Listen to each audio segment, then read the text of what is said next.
हमारे चैनल को लाइक करें, शेयर करें और सब्सक्राइब करो और बेल आइकॉन को दबाओ। सर्वात पहिला एलसीबीचा कारवाई आहे। एलसीबीचं काय कर्मचाऱ्यांना अधिकाऱ्यांना गोपनीय माहिती मिळालं। गोपनीय माहितीमध्ये एका इस्मानी आणि त्यांच्या साथीदार मिळून काही ठिकाणी चोरी करताय असं गोपनीय माहिती भेटलं होतं। गोपनीय माहिती आधारित एका इस्मांना ताब्यात घेतलं। त्यांच्या विचारपूसमध्ये आणखी दोन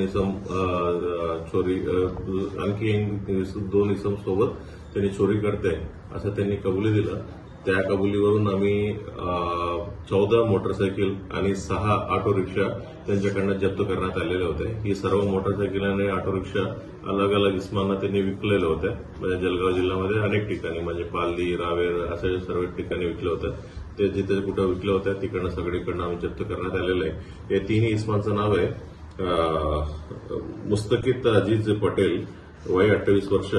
दुसऱ्याचं नाव आहे अमीन कलू मनियर। तिसऱ्याचं नाव आहे जबीर सलामत शेख, वय 27 वर्ष। हे सर्व राहणारे पालदीचं आहे आणि ही लोकांनी जळगाव जिल्ह्यामध्ये मधून काही मोटरसायकल चोरी केलं होतं। काही मालेगाव आणि काही छत्रपती संभाजीनगर, काही खारघर नवी मुंबई आणि काही मुंबईमध्ये जुहू अशा परिसरात पण त्यांनी चोरी केल्या होत्या। ही जळगावमधलं चोरी केलेल्यापैकी एक गुन्हे आम्ही निष्पन्न केलेला आहे।